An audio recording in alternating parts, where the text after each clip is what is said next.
गुलाब की खेती करके भी काफ़ी अच्छा प्रॉफिट कैसे कमाई कर सकते हैं, कैसे पौधरोपण किया जाता है दोस्तों, साथ ही कौन सी खाद देनी चाहिए, कौन से स्प्रे करना चाहिए, कौन सी बेस्ट वैरायटी हैं और इसकी मार्केटिंग डिमांड कैसी रहती है। तो इस वीडियो के माध्यम से चाहे 1 एकड़ में कितनी लागत लग रही हो, कौन कौन सी खाद हमको ऑर्गेनिक रूप में देनी है, कौन सी स्प्रे करना चाहिए, कौन सी फंगीसाइड काफ़ी अच्छा काम करेंगी और गुलाब की जो प्लांट्स पौधे पर शाखाओं पर कम से कम फूल आते हैं और आते भी हैं तो बहुत कमज़ोर फूल आते हैं, तो ज़्यादा से ज़्यादा फ्लावर से पौधा लद जाए तो कौन सी खाद एकदम ऑर्गेनिक तरीके से और कुछ ऐसी उर्वरक खादों के बारे में भी इस वीडियो के माध्यम से डिटेल दोस्तों शेयर करने वाले हैं। तो 1 एकड़ में कॉस्ट के ऊपर बात करेंगे, बेनिफिट के ऊपर बात करेंगे, नेट प्रॉफिट और मार्केटिंग रेट के साथ साथ A to Z संपूर्ण जानकारी शेयर करने वाले हैं। तो गुलाब की जो फार्मिंग है दोस्तों, गुलाब की मार्केटिंग डिमांड हमेशा अच्छी बनी रहती है। तो कैसे हमारे किसान भाई गुलाब की खेती करके भी काफ़ी अच्छा प्रॉफिट अर्न कर सकते हैं, तो इस वीडियो के माध्यम से आपको रोज़ फार्मिंग की A to Z संपूर्ण जानकारी डिटेल में शेयर करने वाले हैं। चलिए शुरू करते हैं। सबसे पहले बात करते हैं अनुकूल समय। तो देखिए, गुलाब की खेती तो वैसे 12 महीने आप रोपण कर सकते हैं, नर्सरी लगा सकते हैं और कलमों को भी खेत में लगा सकते हैं, लेकिन अनुकूल जो उचित समय है दोस्तों, रबी सीजन पर आप सितंबर से लेकर नवंबर के मध्य आप खेत में लगा सकते हैं और जायद में आप फरवरी से मार्च महीने पर दोस्तों आप खेती कर सकते हैं। सबसे अनुकूल उचित है सितंबर का महीना, जुलाई अगस्त सितंबर इन महीने पर आप यदि गुलाब को लगाते हैं तो बहुत अच्छे से पौधा बढ़वा लेगा। दूसरे पॉइंट के ऊपर बात करते हैं जलवायु और टेम्परेचर, क्लाइमेट्स कंडीशन और टेम्परेचर किस प्रकार का होना चाहिए गुलाब की फसल के लिए। तो देखिए दोस्तों, गुलाब की खेती अत्यधिक ठंडे प्रदेशों में नहीं की जा सकती है।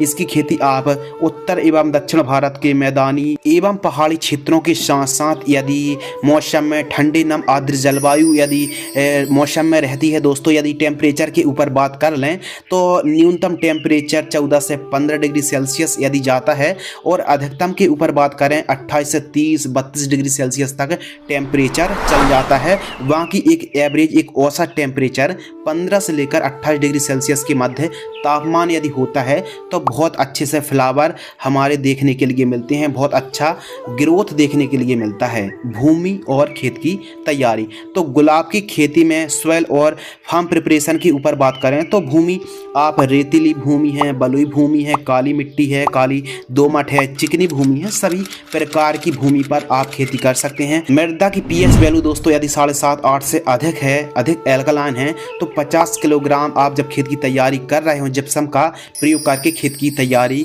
करना चाहिए।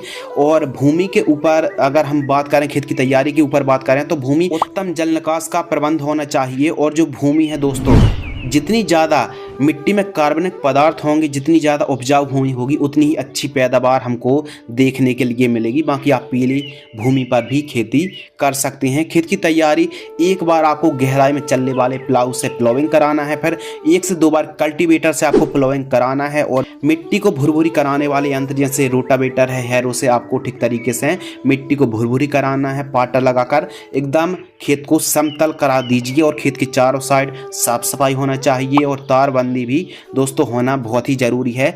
5 से 7 फीट वाली जो ग्रीन नेट आती है उसको आप खेत के चारों साइड खींच लीजिए। इससे जो वायरस होते हैं और भी जो रोग बीमारी हैं वो बहुत ही कम देखने के लिए दोस्तों मिलती हैं। तो इस प्रकार आपको खेत की एकदम तैयारी करा लेना है। और यदि खेत समतल भी नहीं है तो भी आप यानी कम उपजाऊ भूमि है तो भी आप गुलाब की खेती कर सकते हैं। उन्नतशील किस्में, तो दोस्तों जो रोज़ फार्मिंग है, रोज़ की जो वैरायटी है, वैरायटी डिपेंड करती हैं कि आप हाइब्रिड गुलाब को लगा रहे हैं या फिर देसी वैरायटी को।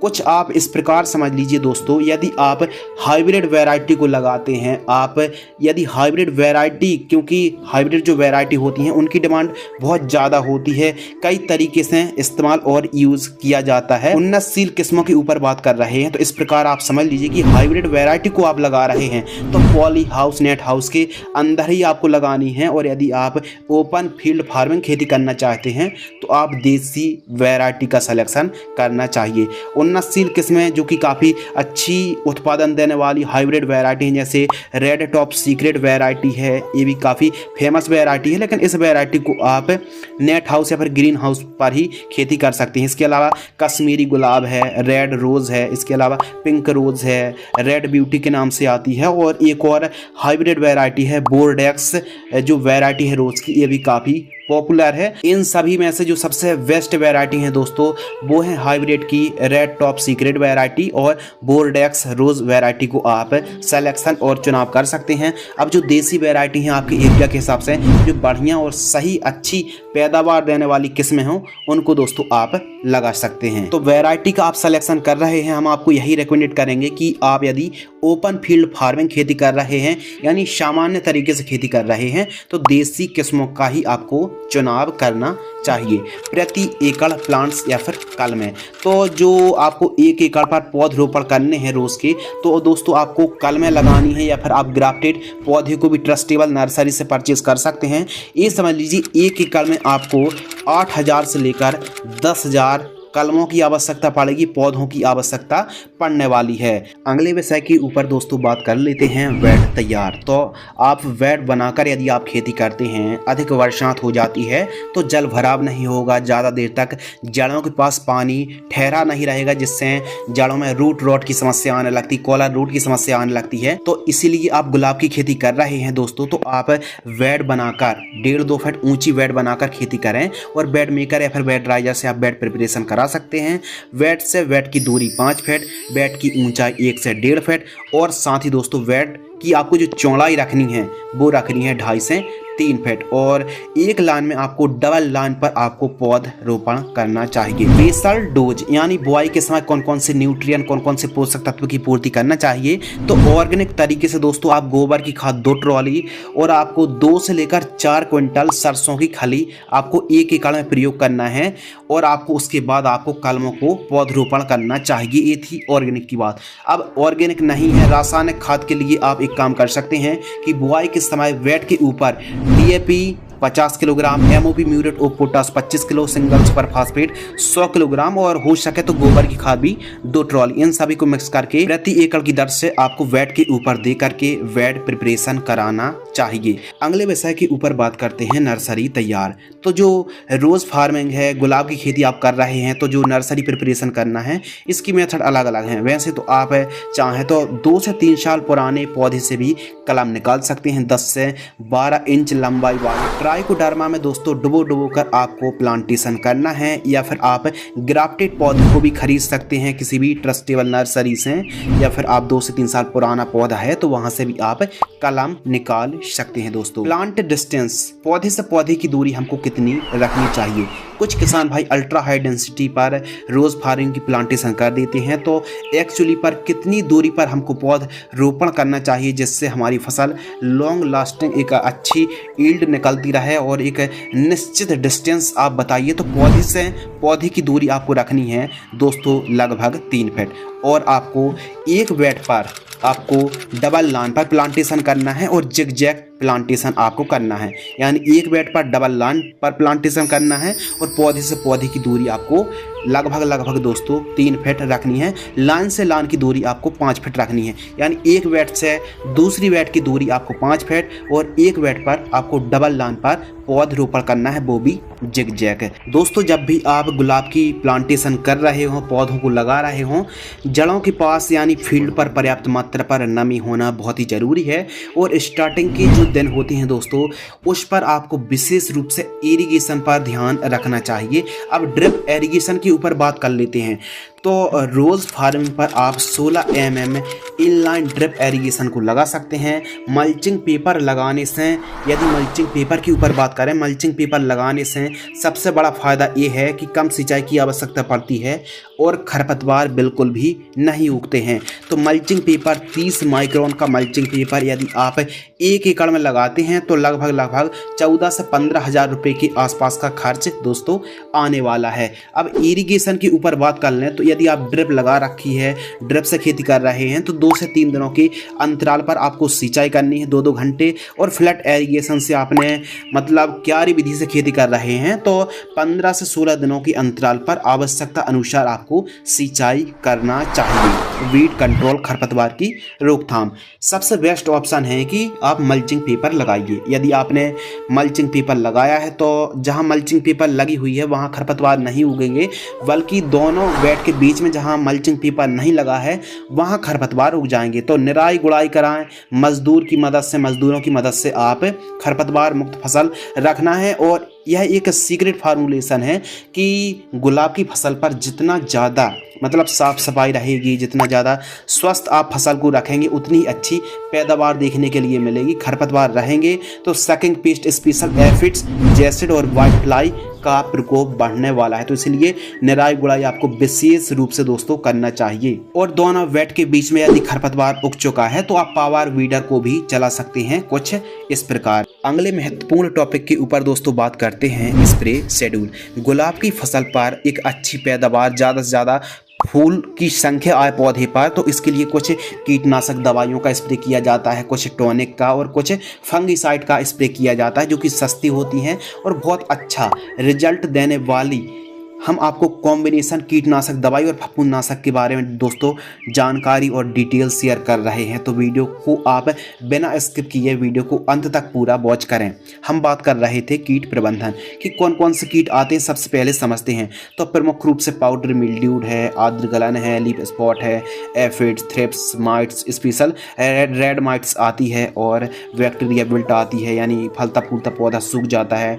डाई बैक यानी उल्टा सूखा रोग, यानी आगे चल के आपको बताएंगे कि प्रूनिंग करने पर यानी पौधा ऊपर से नीचे की साइड सूखने लगता है तो आपको कौन से काम करने हैं। मिली बग आता है और पत्तियों को खाने वाली सुंडी का भी प्रकोप देखने के लिए मिलता है। तो कुछ ऐसे मतलब 1, 2, 4 बीमारी आती हैं जो कि काफ़ी ज़्यादा नुकसान पहुंचाती हैं। और यदि ऑफ सीजन है, ज़्यादा टेम्परेचर हाई है तो बीमारी और भी बढ़ सकती हैं। तो बीमारी तो कई आ रही हैं, इलाज बतलाइए। तो दोस्तों आपको कुछ स्प्रे फॉलो करने हैं जो कि आप अपने गुलाब की फसल पर स्प्रे करके काफ़ी अच्छा मतलब प्रॉफिट कमाई कर सकते हैं। पौधा हरा भरा रहेगा और ज़्यादा से ज़्यादा फूल आएंगे। तो जो फर्स्ट स्प्रे है, पौधरोपण करने के बाद 2 से 3 माह के मध्य की जब फसल होती है तो केवल और केवल आपको ऑर्गेनिक रूप में नीम ऑयल 30 ml 15 लीटर पानी में घोल करके आपको स्प्रे करना है। सेकंड स्प्रे 4 से 5 माह के मध्य की फसल होती है तो सिंजेंटा कंपनी की एकतारा 10 ग्राम, M45 मैंकोजेब 75% फंगिसाइड को 40 ग्राम, इन दोनों को मिक्स करना है। स्टिकर सिलिकॉन चिप को मिला करके 15 लीटर पानी में घोल करके दोस्तों आपको स्प्रे कर देना है। थर्ड स्प्रे 7 से 8 माह के मध्य की जब फसल होती है तो धानुका की कोनिका फंगिसाइड 40 ग्राम, UPL की लांसर गोल्ड 40 ग्राम 15 लीटर पानी में घोल करके दोस्तों आपको स्प्रे करना है। अब कटिंग के बाद आपको एक स्प्रे लेना है कि जैसे ही आपने प्रूनिंग की है कैसे कटिंग की जाती है, जानकारी आपको आगे बतलाएंगे। जैसे ही आपने कटिंग की है आपको एक काम करना है कि धानुका की कोनिका फंगिसाइड 40 ग्राम 15 लीटर पानी में घोल करके सिलिकॉन चिप को मिलाकर दोस्तों आपको स्प्रे कर देना। बहुत ही अच्छा और लाजवाब रिजल्ट देखने के लिए मिलेगा। आपको एक हम जानकारी शेयर करते हैं कि फ्लावरिंग स्टेज से 15 दिन पहले ज़्यादा से ज़्यादा फूलों की संख्या आए तो इस कॉम्बिनेशन को स्प्रे कर दीजिए। ध्यान दीजिए, फ्लावरिंग स्टेज से जस्ट 15 दिन पहले सागरी का लिक्विड 30 ml, सिंजेंटा कंपनी की एमिस्टार टॉप फंगिसाइड 20 ml और बायर कंपनी की मोमेंटो एनर्जी 25 ml 15 लीटर पानी में इन तीनों को घोल करके यदि आप स्प्रे करते हैं तो फिर आप देखेंगे कि फलों की जो चमक है वो एक अलग तरीके से देखने के लिए मिलेगी। ज़्यादा से ज़्यादा पौधे पर फूल आएंगे। तो इस प्रकार आपको कॉम्बिनेशन को और स्प्रे को फॉलो करना है। और फ्लावरिंग स्टेज पर आपको एक टॉनिक स्प्रे करना है। आयशा एग्रो की सिएप्टोन 10L tonic 30 ml oil base यह टॉनिक है, 30 ml 15 लीटर पानी घोल करके आपको स्प्रे करना है। एक प्लस पॉइंट और, यदि आप ऑर्गेनिक है रोज फार्मिंग कर रहे हैं तो आपको एक काम करना है कि सकिंग पेस्ट जो रस चूसक कीट जैसे एफिड है, जैसिड है, व्हाइट फ्लाई है और भी रस को चूसने वाले जो कीट हैं इनकी रोकथाम के लिए पीला और नीला ट्रैप आपको लगाना है। 1 एकड़ में लगभग 20 दोस्तों यदि आप लगाते हैं तो सकिंग पेस्ट पर वैसे भी आपको काफ़ी अच्छा कंट्रोल और नियंत्रण मिलने वाला है, क्योंकि जो गुलाब की खेती इस पर कुछ ऐसी सुंडी का प्रकोप देखने के लिए मिलता है जो कि फूलों को भी खाती हैं, पत्तियों को भी नुकसान पहुंचाती हैं और सकिंग पेस्ट पर मिलीबग भी आ जाता है दोस्तों, और एफिड प्रमुख रूप से यानी हरा माहू भी देखने के लिए समस्या मिलती है और कुछ फंगस। तो इन स्प्रे को यदि आप फॉलो करते हैं तो कोई भी समस्या देखने के लिए नहीं मिलेगी दोस्तों। इस प्रकार यदि आप टॉनिक को, कीटनाशक दवाई को और भी जो हमने ऑर्गेनिक रूप में नीम ऑयल एफएस ऑयल का कॉम्बिनेशन या फिर जो स्प्रे बतलाए हैं, यदि इनको आप फॉलो करते हैं तो फ्लावरों की जो संख्या है वो भी बढ़ने वाली है, चमक और क्वालिटी भी काफ़ी इंक्रीज हो जाएगी। तो इस प्रकार आपको आवश्यकता अनुसार यदि आप स्प्रे को चलाते हैं तो जो पौधे पर ज़्यादा से ज़्यादा फूलों की संख्या देखने के लिए मिलने वाली है। तो दोस्तों ये था स्प्रे शेड्यूल। अगले टॉपिक के ऊपर दोस्तों बात करते हैं खाद का शेड्यूल यानी फर्टिगेशन शेड्यूल। तो देखिए, जब तक हम न्यूट्रिएंट यानी पोषक तत्व की पूर्ति नहीं करेंगे पौधे पर, तो जो आउटपुट है, जो हार्वेस्टिंग है, जो उत्पादन है, वो उतना अच्छा देखने के लिए नहीं मिलेगा। स्प्रे कर रहे हैं तो जितनी ज़्यादा मनुष्य को भोजन की आवश्यकता पड़ती है उतनी ही आवश्यकता पौधे को न्यूट्रिएंट और पोषक तत्वों की आवश्यकता पड़ती है। जितनी ज़्यादा आप पूर्ति करेंगे, जितनी अच्छे से मेंटेनेंस करके अपनी फसल को रखेंगे, साफ सफाई रखेंगे और प्रॉपर प्रूनिंग करेंगे, कटिंग करेंगे और आपको स्पेशल फफूंदनाशक के कुछ स्प्रे लेंगे तो बहुत अच्छी ईल्ड देखने के लिए मिलेगी। तो हम बात कर रहे थे फर्टिगेशन शेड्यूल। अब ऑर्गेनिक खेती आप कर रहे हैं तो इन खादों को आप फॉलो करें। नीम खली है, सरसों की खली है, मुर्गी की खाद है, गोबर की पकी खाद है, वर्मी कंपोस्ट का प्रयोग कर सकते हैं, जीवामृत का दोस्तों आप प्रयोग कर सकते हैं आवश्यकता अनुसार 3-3, 4-4 माह के अंतराल पर। इसके बाद यदि आप रासायनिक तरीके से खेती कर रहे हैं, जो मुर्गी की खाद है, गोबर की खाद उपलब्ध नहीं है, तो फिर आप रासायनिक रूप में ड्रिप से आप इन खादों को दोस्तों चला सकते हैं। यदि आप गुलाब की खेती ड्रिप से कर रहे हैं तो आपको वाटर सेल्युबल फर्टिलाइजर्स को फॉलो करना है। घुलनशील खादों को ड्रिप वेंचुरी के माध्यम से छोड़ना है, जैसे 19-19 है, 052-34 है, 0050, 13-045, 0050 है, 17-44 है, 12-61 है दोस्तों। इन खादों को साथ में जड़ों का विकास अच्छा हो तो ह्यूमिक एसिड है, यदि फिर बढ़वार गुलाब की नहीं हो रही है तो जिबरेलिक एसिड का आप प्रयोग कर सकते हैं। कैल्शियम नाइट्रेट का आप प्रयोग कर सकते हैं पीलापन की समस्या दूर करने के लिए। ये थी ड्रिप में। लेकिन यदि आप साधारण तरीके से खेती कर रहे हैं तो इन खादों को जड़ों के पास देकर आपको सिंचाई करना है। फर्स्ट खाद 2 से 3 माह के मध्य की फसल होती है तो 5 किलोग्राम प्रति पौधा वर्मी कंपोस्ट देकर आपको जड़ों के पास देकर के सिंचाई करना, इरिगेशन करना है केवल और केवल। अब सेकंड खाद 4 से 5 माह के मध्य की जब फसल होती है तो केवल और केवल यूरिया 46% नाइट्रोजन है, यूरिया उर्वरक खाद 20 kg, ह्यूमिक एसिड 10 kg, इन दोनों को मिक्स करना ठीक तरीके से और जड़ों के पास थोड़ा सा खोद कर हल्का हल्का जड़ों के पास देकर के आपको सिंचाई कर देना है।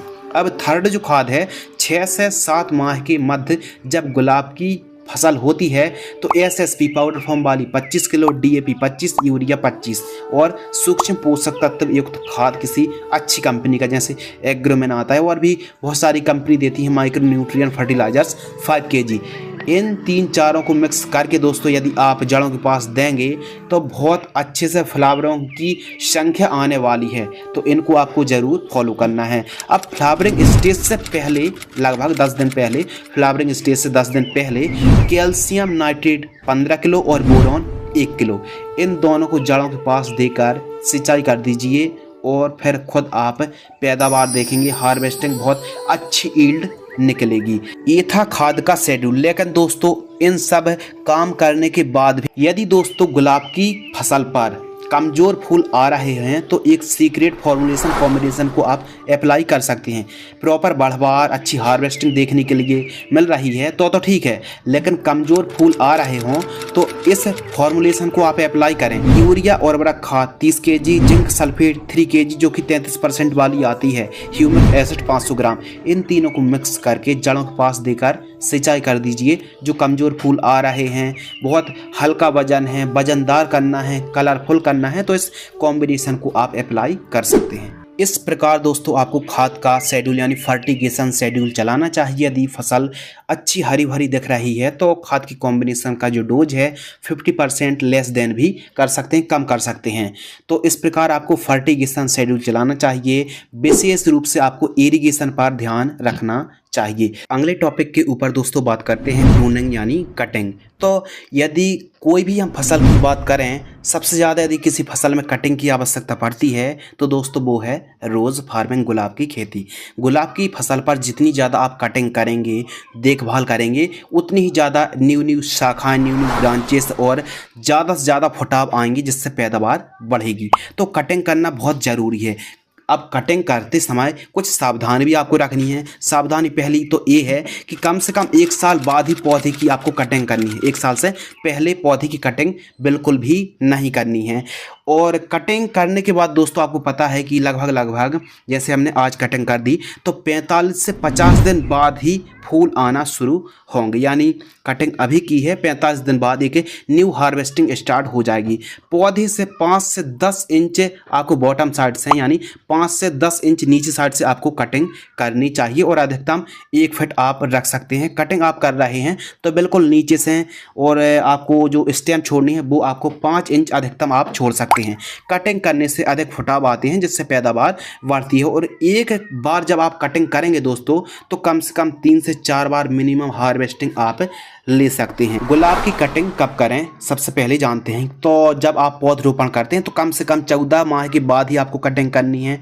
और फूल हार्वेस्टिंग के बाद यदि आप कटिंग करते हैं, जैसे आपने हार्वेस्टिंग ले ली, उसके बाद यदि आप कटिंग करेंगे तो काफ़ी अच्छा आपको लाभ पहुंचेगा। और स्पेशल साल के मई महीने पर और नवंबर महीने पर आप यदि कटिंग करते हैं तो बढ़िया यह समय माना जाता है और काफ़ी अच्छी बढ़वार देखने के लिए मिलती है। बाकी तो आप गुलाब की कटिंग 12 महीने दोस्तों कर सकते हैं। मई और नवंबर काफ़ी स्पेशल है। हम तो कहते हैं एक बार आप जब कटिंग करते हैं तो 3 से 4 बार हार्वेस्टिंग लीजिए और फिर कटिंग कर दीजिए। इस प्रकार आप समझ सकते हैं। और यदि आप ओपन फील्ड फार्मिंग कर रहे हैं तो देसी वैरायटी का चुनाव करना है। और आप पॉली हाउस में खेती करना चाहते हैं तो हाइब्रिड को आप पॉली हाउस में ही आपको लगाना चाहिए। गुलाब की मार्केटिंग डिमांड दोस्तों 12 महीने बनी रहती है। सुगंधित मालाओं के साथ साथ काफ़ी ज़्यादा गुलाब की डिमांड हमेशा मार्केट पर दोस्तों बनी रहती है। तो आप गुलाब की खेती करके भी काफ़ी अच्छा प्रॉफिट कर सकते हैं। लेकिन आपने जैसे कटिंग कर दी दोस्तों, तो कटिंग करने के बाद ऊपर से सूखने की समस्या आती है, यानी उल्टा सूखा रोग यानी डाईवैक की समस्या देखने के लिए मिलती है। तो कटिंग करने के बाद, जी हाँ दोस्तों ध्यान से सुनिए, कटिंग करने के बाद आपको फंगिसाइड स्प्रे करना है। कॉपर ऑक्सीक्लोराइड का स्प्रे कर लीजिए 15 लीटर पानी में 40 ग्राम। या फिर आप जैसे धानुका की कॉपर ऑक्सीक्लोराइड और स्ट्रेप्टोसाइक्लिन सल्फेट का जो कॉम्बिनेशन है उसको भी आप ले सकते हैं। धानुका फंगिसाइड आती है दोस्तों, उसका भी आप स्प्रे कर सकते हैं। कॉपर ऑक्सीक्लोराइड या फिर धानुका की कॉनिका फंगिसाइड 15 लीटर पानी में 40 ग्राम की दर से आप स्प्रे कर सकते हैं।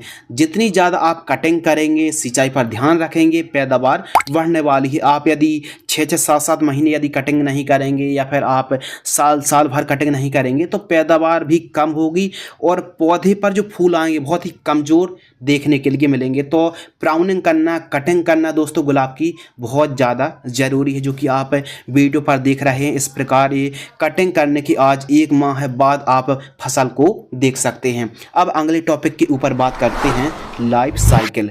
तो जो गुलाब की खेती दोस्तों बहुवर्षीय पौधा है और कम से कम ये तो मान लीजिए 10 से 12 साल पौधा हार्वेस्ट बहुत अच्छे से चल जाता है।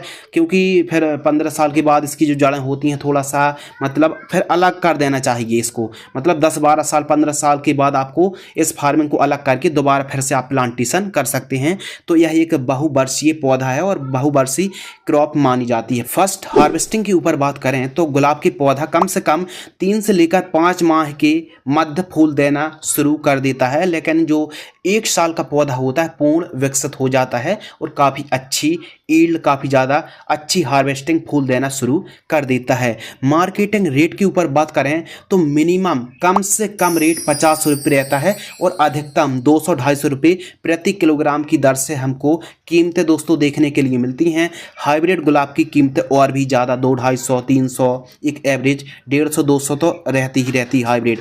देसी गुलाब की कीमतें थोड़ा सा कम रहती हैं, लेकिन प्लस पॉइंट ये है कि आप ओपन फील्ड फार्मिंग कर सकते हैं, यानी कोई भी आपको पॉली हाउस की आवश्यकता नहीं होगी। बाकी मार्केटिंग रेट हमेशा अच्छा रहता है और हमेशा काफ़ी बढ़िया आपको बाजार भाव देखने के लिए मिलते हैं। उत्पादन के ऊपर दोस्तों बात करते हैं तो जो उत्पादन है, ईल्ड है, यदि आप प्रॉपर प्राउनिंग करते हैं, कटिंग करते हैं, सिंचाई और खाद पर विशेष रूप से ध्यान रखते हैं, खरपतवार मुक्त फसल रखते हैं, तो 1 एकड़ में देसी वैरायटी और हाइब्रिड वैरायटी दोनों का उत्पादन 70 से 75 क्विंटल आप 1 एकड़ से पैदावार निकाल सकते हैं। और यदि आप देखभाल कम करेंगे, मिट्टी कम उपजाऊ है, तो पैदावार दोस्तों घट भी सकती है।